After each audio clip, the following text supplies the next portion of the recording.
This episode is brought to you with support from the podcast 70 Million. Thanks for listening to Force of Law. If you haven't listened to our first 3 episodes, please check them out. This one will make more sense if you hear those first.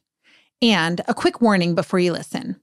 This episode includes sound from violent incidents. Hey, Adele Police Department, you're not under arrest, you're not in trouble. On June 19th, 2019, Sacramento police went to the home of a man named Adele Ramos to help a woman who said she'd experienced domestic violence. They were there to protect her while she gathered some belongings. Police do this kind of thing all the time. Officers found the door to the house barricaded, so they walked toward a garage in the backyard. That's what you're hearing in this body cam footage. It shows the officer knocking on the garage door with his gun drawn. What it doesn't show, what you're about to hear, is that the man inside the house had his gun ready too. Adele Police Department, if you're in here, let me know. You're not in trouble, dude.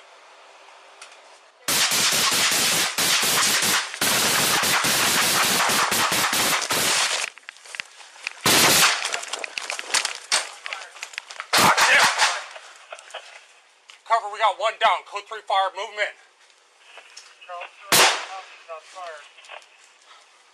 Officer down, code 3 fire. High powered rifle. Copy, officer down, starting fire. The shots from inside the house hit Officer Tara O'Sullivan, a 26-year-old who had graduated from the police academy 6 months earlier. She fell in the backyard. Yeah, he's still shooting. He's stalking. Changing clips, he's changing clips. In the midst of this gunfire, the officers had to rescue O'Sullivan without getting shot. They called for help from an armored vehicle.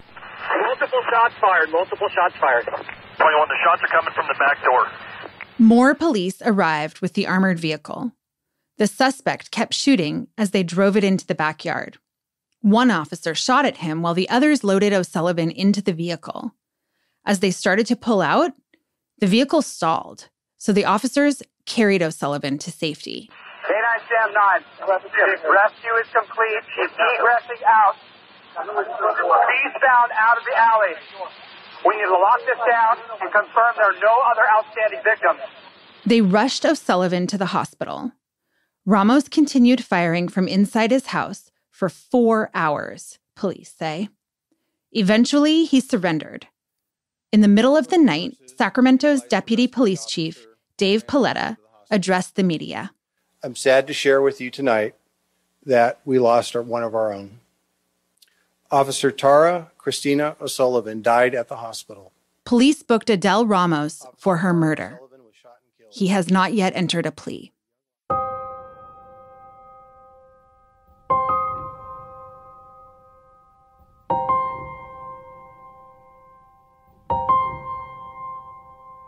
In 2019, O'Sullivan was the 56th officer nationwide to die in the line of duty. Among officer deaths in California, hers was similar to Natalie Corona's in January, who was shot while responding to a car accident in the college town of Davis. O'Sullivan and Corona had graduated from the same police academy, just one class apart. Both women were in their 20s, just getting started in their careers. Both were killed by violent men with guns while doing the most routine kind of police work, helping people in need. These occupational hazards have loomed over the California Capitol as lawmakers have debated a bill to limit when officers can shoot. Law enforcement first argued against the bill, saying it would put officers' lives at even greater risk. If they felt they had to hesitate before firing their weapons, the police argued, more cops would die. No politician wants to be responsible for that. The only way the legislature would pass the bill to set a tougher standard for police to use deadly force was if police felt certain it wouldn't put them in greater danger. I'm Laurel Rosenhall, and this is Force of Law, a podcast about police shootings and California's attempt to do something about them.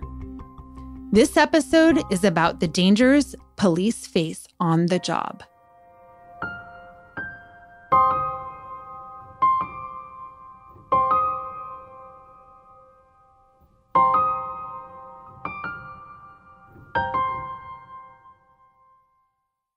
You may remember from earlier episodes that the first hearing on the deadly force bill included raw reminders of how dangerous police work can be.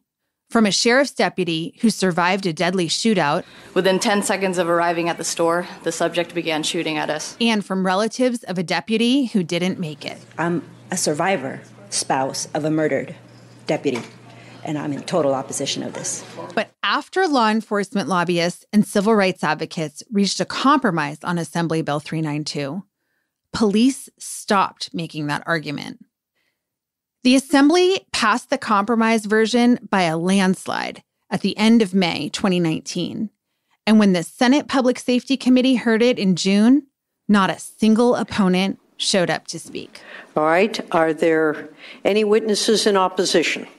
Seeing none, let's bring it back to the dais. A few weeks later, the bill sailed off the Senate floor, heading for the desk of Governor Gavin Newsom, who said he intends to sign it. As the Senate voted, Cephas and Beatrice Johnson watched from the gallery above. They held onto a photo of their nephew, Oscar Grant, who transit police in Oakland killed in 2009. Cephas called the bill's passage a milestone in a decade-long movement for more police accountability. The power of the police to use deadly force is one of the most significant responsibilities given to any public official. That responsibility must be guided by legislation in safeguarding human life as well as human right. I wanted to understand why law enforcement was no longer concerned that a tougher standard for justifying force would put officers' safety at risk. The simple answer is that the bill allows them to shoot when necessary to defend human life. And it doesn't specifically define what necessary means. The more complicated answer is that the bill says that in judging whether deadly force was necessary, authorities must use the perspective of a reasonable officer. This part of the bill uses concepts from Graham versus Connor, that landmark Supreme Court case that police view as a critical legal protection. That's why I was able to support it. This is Tom Lackey, a Republican assemblyman and longtime highway patrol officer. He voted against the original version of AB 392 when it was in committee, but he voted for the compromise on the assembly floor. Now he's convinced that it will not put officers in danger. The word necessary, without the word reasonable to temper it, is clearly unfair and unjust and would cause officers to think instead of react. And that would mean several officers would not survive. Officers can still fire their weapons when they perceive a deadly threat. They only have to prove that a reasonable officer would think it was necessary. That's led some in law enforcement to say the bill really doesn't make much of a change. The reason why it doesn't change anything is because the language, in essence, mirrors the Supreme Court case of Graham versus Connor. Ed Obayashi is a lawyer, a use of force expert, and a deputy sheriff in Plumas County. He recalled how Sacramento police shot and killed an unarmed man in 2018. Stephon Clark was the catalyst for this bill. If we had a Stephon Clark incident and AB 392 was law today, no prosecutor would bring charges against the officers. Clark was holding a cell phone, but the district attorney said evidence showed that the officers who shot him believed he was holding a gun. Their action was lawful under the reasonable standard established by the United States Supreme Court. Civil rights advocates who support AB 392 say it may not change every district attorney's decision whether to prosecute. But they dispute this claim that the bill is the same as the decision in Graham. Graham sets the standard for when police can use deadly force as whenever an officer would think it was reasonable to do so. Peter Babring is an attorney with the American Civil Liberties Union, a key architect of the bill. But there's a world of difference between asking whether a reasonable officer would think the use of deadly force was reasonable, which is a vague standard, and whether a reasonable officer would think that the use of deadly force was necessary to defend against an imminent threat of death or serious bodily injury. And that difference is what AB 392 does. Babring is confident that the bill will make a significant change in the law and will limit when police can legally shoot. But he's concerned that another piece of legislation moving through the Capitol may undermine it. Remember how police advanced their own bill to reduce police shootings with more training and stricter department policies?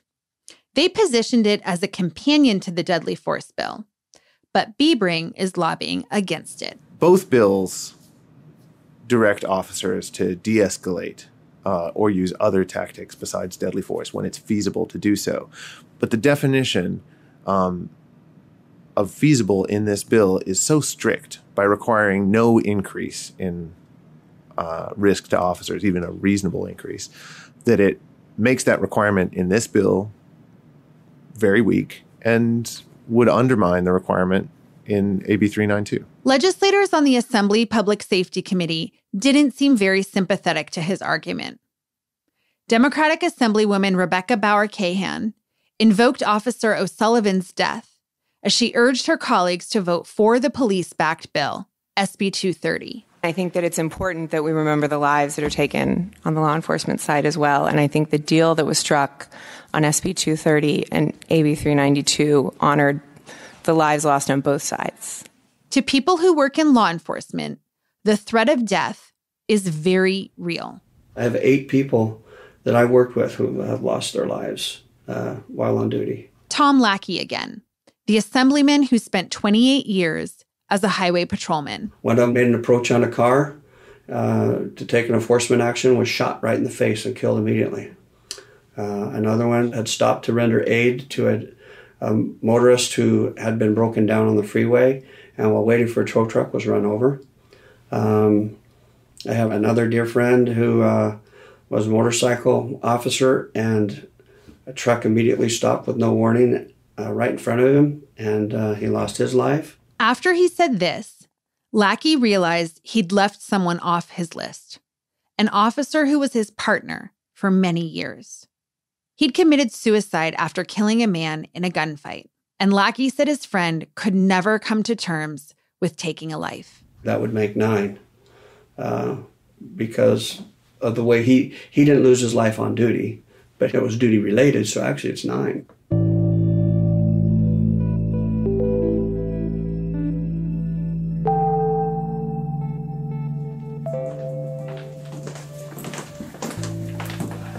So there's all kinds of training rooms here. There's another simulator training this way.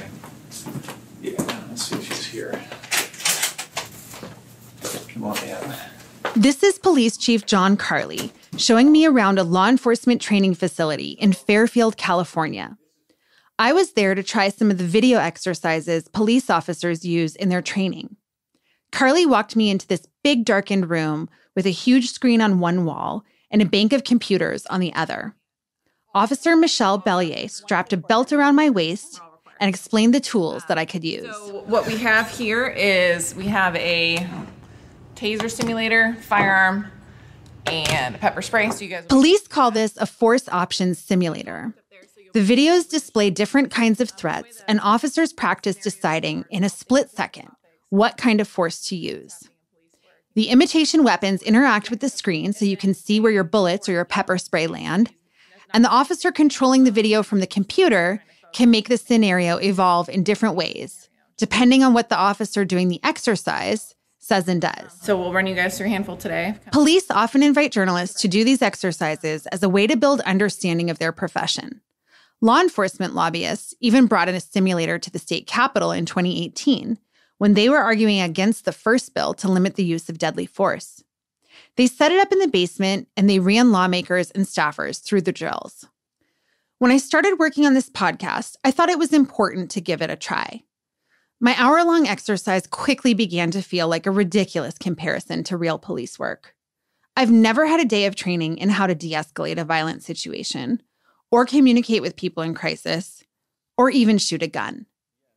Before they turned on the videos, I tried to clarify when and how to shoot. So in pulling the trigger, you, based upon the trained officer, have to have the true belief there's an imminent danger. And it doesn't have to be a real danger. It's you and your actions in that moment. Because again, it could be a cell phone.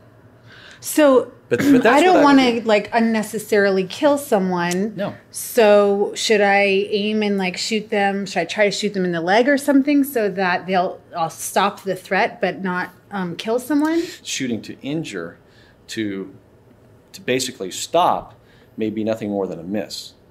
It might also, because I'm trying to shoot for a small target, and that target might be moving or I might be moving, it might injure someone else. There's such a small guarantee of any accuracy that no one would ever teach that. So you teach center mass. Officer Bellier started playing the videos. All right, so our first scenario, you are sent to a domestic disturbance. The video opened with a woman in a kitchen telling me her man's been drinking and hitting her, and that he has a gun. Then the guy walks into the kitchen holding a bottle. Yeah. He starts apologizing and says nothing's going on. I'm going to have you have a seat on the couch over here, sir.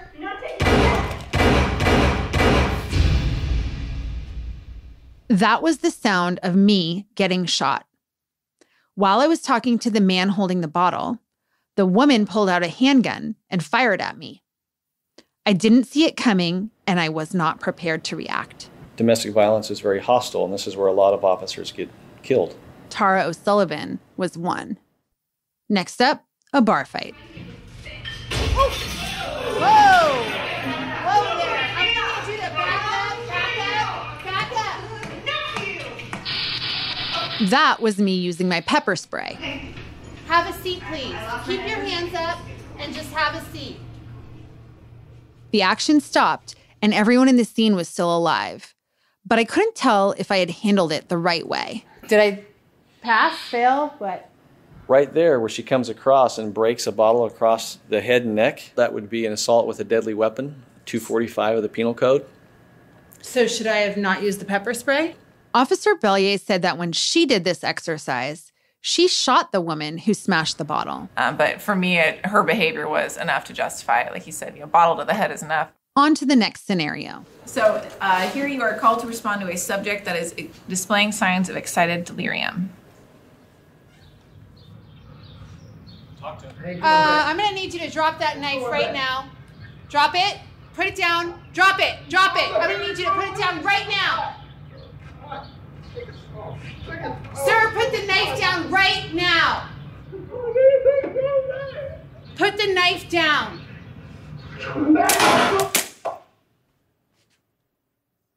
It was the first time during this exercise that I fired my gun. So I have no doubt that was justifiable. So there's a man on the grass standing near a building, and he has a very large knife. It looks like a large kitchen knife, and he was waving it around. He was acting really crazy, and I gave several commands to put it down, and he wouldn't. He definitely has sort of a crazed look in his eyes, and he got on his knees, he got on his feet, he did a bunch, but he never let go of the weapon, and then he did eventually turn and come right at me with the knife raised up in his right hand, and I did shoot him in the chest. So question, how did that make you feel? Scared. When the hour was over, I'd gone through 4 scenarios. I fired my gun in just one of them. But the lesson from the others was clear. If I didn't use force fast enough, someone would get hurt or killed. And it could be me.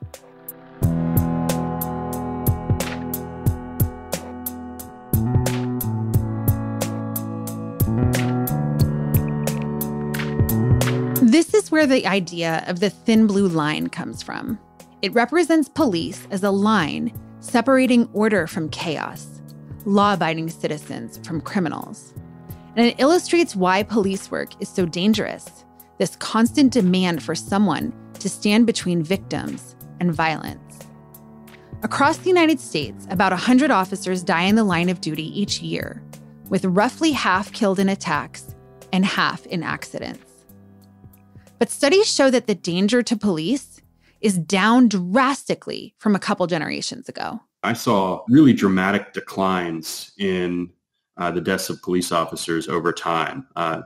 Overall, a 75% decline in deaths from the early 1970s to 2016, which is the last year of the study. This is Michael White. I'm a professor in the School of Criminology and Criminal Justice at Arizona State University. He studied on-duty deaths of police officers, looking at those caused by accidents as well as criminal attacks. And the felonious attacks actually have declined by a greater amount, by about 80% from 1970 to 2016. One of the questions he wanted to answer was whether there's been more attacks on police since officers in Ferguson, Missouri killed Michael Brown in 2014, pushing the Black Lives Matter movement into the mainstream. There was no evidence to suggest that felonious killings of police have increased since 2014. The evidence did not show that at all. There have been some spikes. In particular, July 2016 was a especially violent month. That was the month where 10 Dallas police officers were shot. I believe 4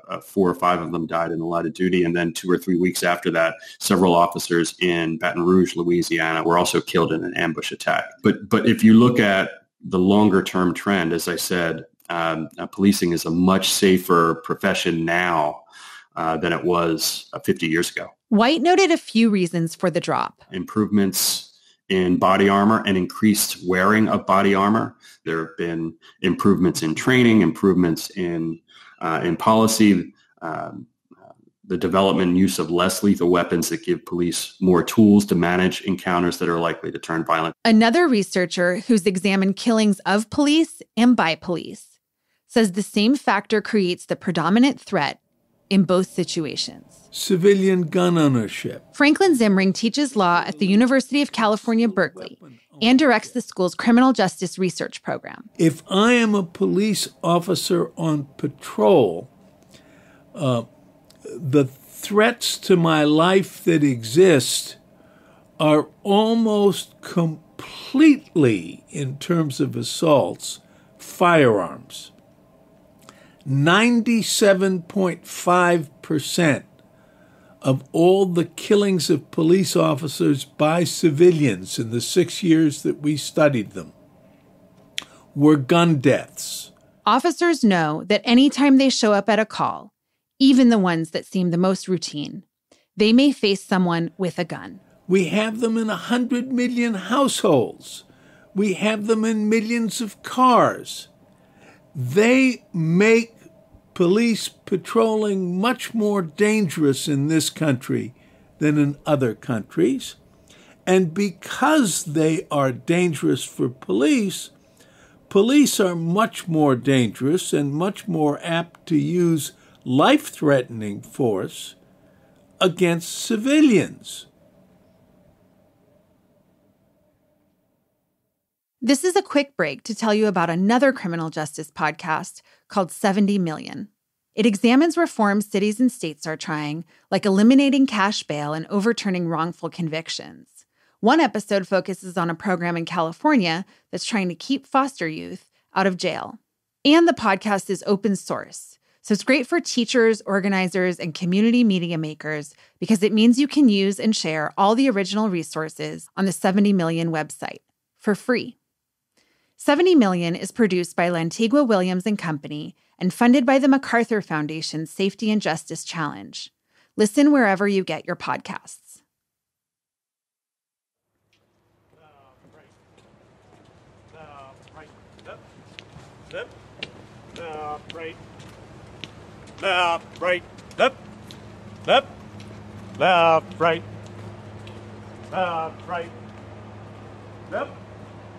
Every May, thousands of law enforcement officers gather at the state capitol to remember those who died in the line of duty. It's a huge event. Police vehicles from around the state line the streets outside the Capitol. Police on horseback and motorcycles fill a road that's closed to other traffic.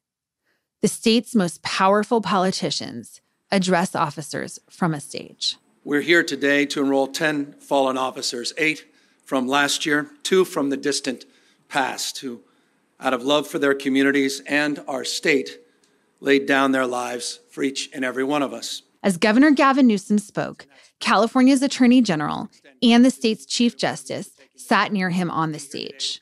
About 20 lawmakers looked on from VIP seats. These fallen officers form an unbroken chain of Californians, forged by courage, tested by danger, defined by decency, who each made the ultimate sacrifice while in patrol cars, on bikes, on foot, and standing post.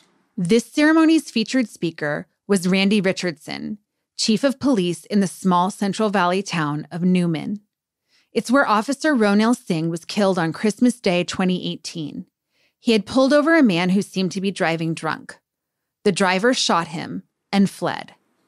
He died a hero. Because Ron knew. Ron knew he was the protector between good and evil. That evil can only thrive when good men and women do nothing. At this point, Richardson shifted from somber eulogy to political attack, with a dig at the politicians from the State House facing the stage. And the policies that are coming from across the street are making it more difficult for us to do things. But yet I know, looking out of the sea of green and blue, that we will never stop. Because if we do, the 8 families from 2018 in California, their deaths will be in vain. After the speeches, Governor Newsom lay a folded flag at the foot of a memorial statue. Then the family of each officer being remembered took a turn doing the same. They held roses and babies and wept.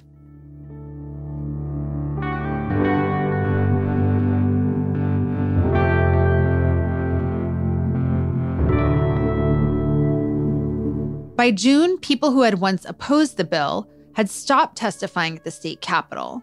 But I still wanted to learn more about their stories and how they feel since the bill changed.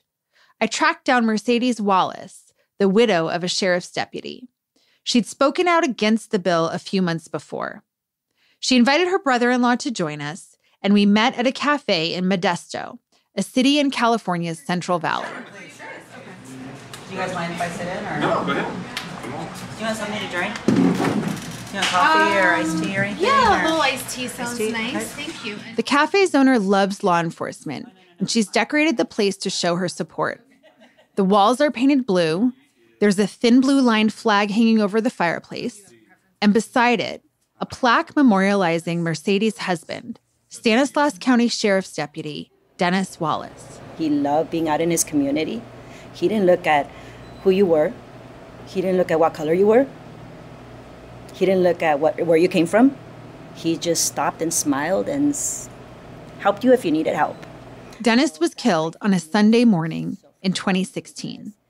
As Mercedes recalled that day, she fiddled with the bracelets on her arm. Our typical Sundays was I'd get up, and because he patrolled in the town we live in, it was easy. He'd call me, and if I was up, I'd make him breakfast, or we'd go to my mom's house, and I would call him and say, hey, breakfast is ready, come on by. So that morning I was getting up and just doodling around the house, knowing that he was going to come back, because he did in the morning. He said, okay, I'm going to go, I'll be back. And he left to work. Dennis loved looking for stolen vehicles. This is Dennis's brother, David Wallace. That was something he was very good at it. And he knew where his duck ponds were. And when I say that is he knew where there was likelihood of cars being dumped, that, you know, this is where car thieves go to strip them. And Fox Grove fishing access was a common place for cars to be dumped. Dennis's brother is a retired Modesto police officer. So he went down to Fox Grove, slow Sunday morning, and sure enough, he comes across this suspicious van at the back of the parking lot. He ran the plate. There was a delay in information coming back. He made contact with the responsible. In the course of that, they finally came back that this vehicle has been reported stolen, and they never were able to raise him back on the radio. Another deputy arrived at the scene and found Dennis's body. He had been shot in the head. And about 9 o'clock, I heard the knock on the door. And the sheriff and another uniform were there. When I saw him at the door, I knew something. So all I could ask him is he okay? Is he okay? And the only thing out of his mouth was, are you alone in the house? That's all he said. And then just told me, just straight out, just told me. And so it's just been hell since. Prosecutors charged David Machado with Dennis's murder. He pleaded not guilty.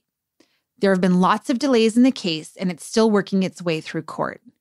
Meanwhile, Mercedes and her brother-in-law have been attending funerals for other officers and putting pressure on politicians not to pass a law that they believe could place police at greater risk. That's what brought them to Sacramento in April to oppose AB 392. That bill was horrendous. It was going to cause hesitation, and hesitation in thought causes hesitation in action, which causes officers' deaths. I remembered that hearing was packed with hundreds of people describing violence by police. I asked the Wallaces what it felt like to sit through that testimony. Hurtful? The one that stuck in me is somebody in the crowd. When I said that I lost my husband in the line of duty, he said that was karma. How dare you? How dare you? You know what? If somebody gets shot, it's because you put yourself in that position. I thought I was going to throw up. I was so upset. Most of the bill supporters who upset her were Black and brown. Their assumptions bother her brother-in-law, David, who is white. What I take offense to is the racial undertones that really, truthfully drive this measure, okay? I didn't get in law enforcement so that I could enforce laws against other races, you know? I got into this job because I believed in something greater than myself. I'm not a bigot, you know? I hate bullies. David said the compromise version of the bill gives police enough protection because it requires analyzing a use of force from the perspective of a reasonable officer. He's not worried anymore that it will endanger police, though he fears politicians may try to tweak the law in the future. Mercedes, on the other hand, hasn't changed her perspective on AB 392. Yeah, it's putting our officers in danger. I already lost my brother. You know, I have 12 friends that are on our local wall.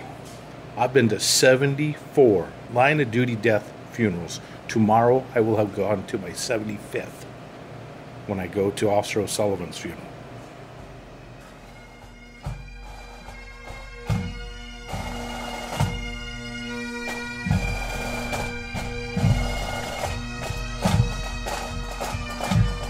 On a sunny morning in late June, thousands of people converged at a big suburban church north of Sacramento to pay their respects to Officer O'Sullivan.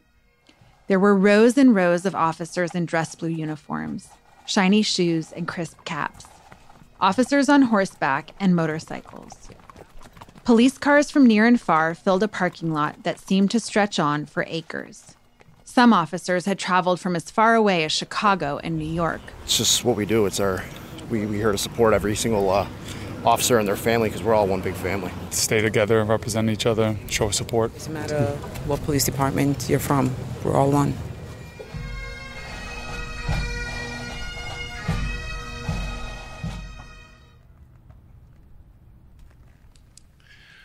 On behalf of the Sacramento Police Department and the City of Sacramento, thank you all for being here.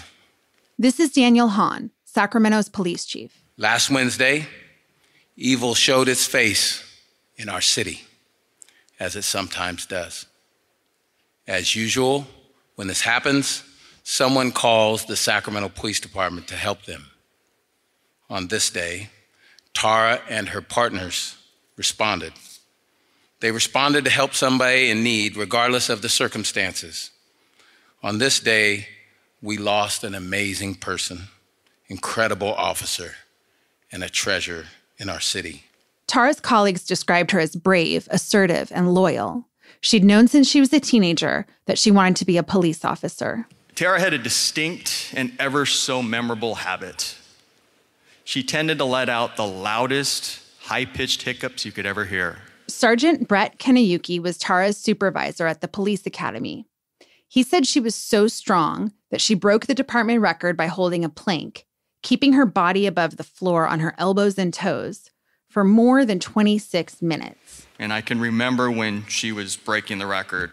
She had another poor male recruit, which I will not name, but he was only able to hang with her for about 22 minutes.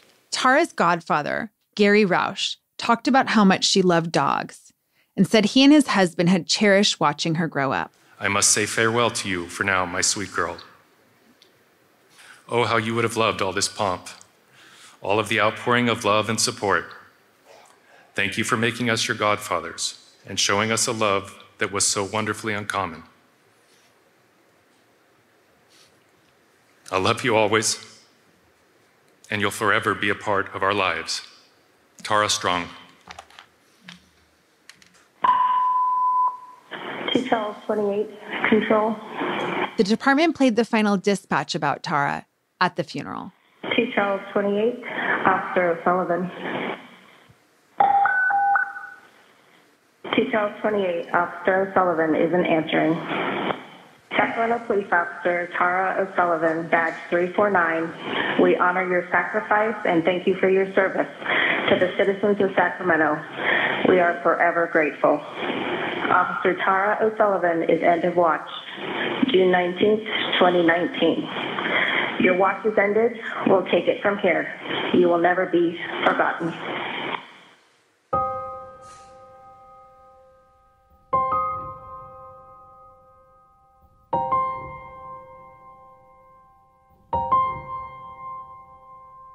Like other law enforcement memorials I've attended, this funeral was an immense patriotic ritual. Red, white, and blue floral bouquets filled the church. American flags adorned the lobby. Bunting decorated the stairway outside. And a huge Stars and Stripes hung from the cross ladders of 2 fire trucks at the entrance to the church parking lot.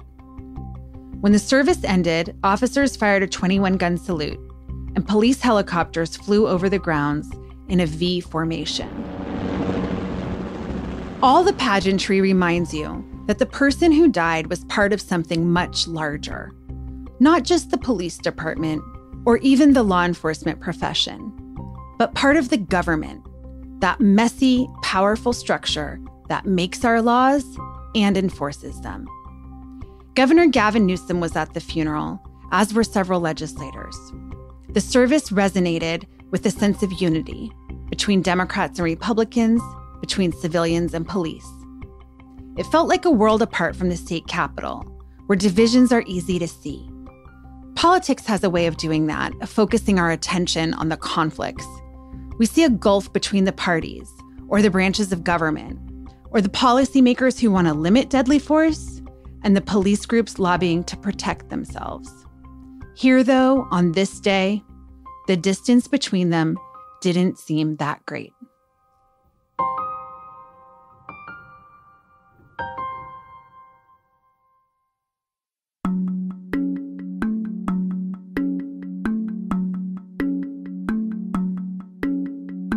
You're listening to Force of Law, a production of CalMatters and Studio To Be. I'm your host, Laurel Rosenhall. Brian Howie produced this episode and helped me report it. Cheryl Duvall is our editor. Ray Ortega engineered this episode. Robbie Short is our researcher. David Lesher of CalMatters and Joaquin Alvarado and Kristen Belden of Studio To Be are the executive producers.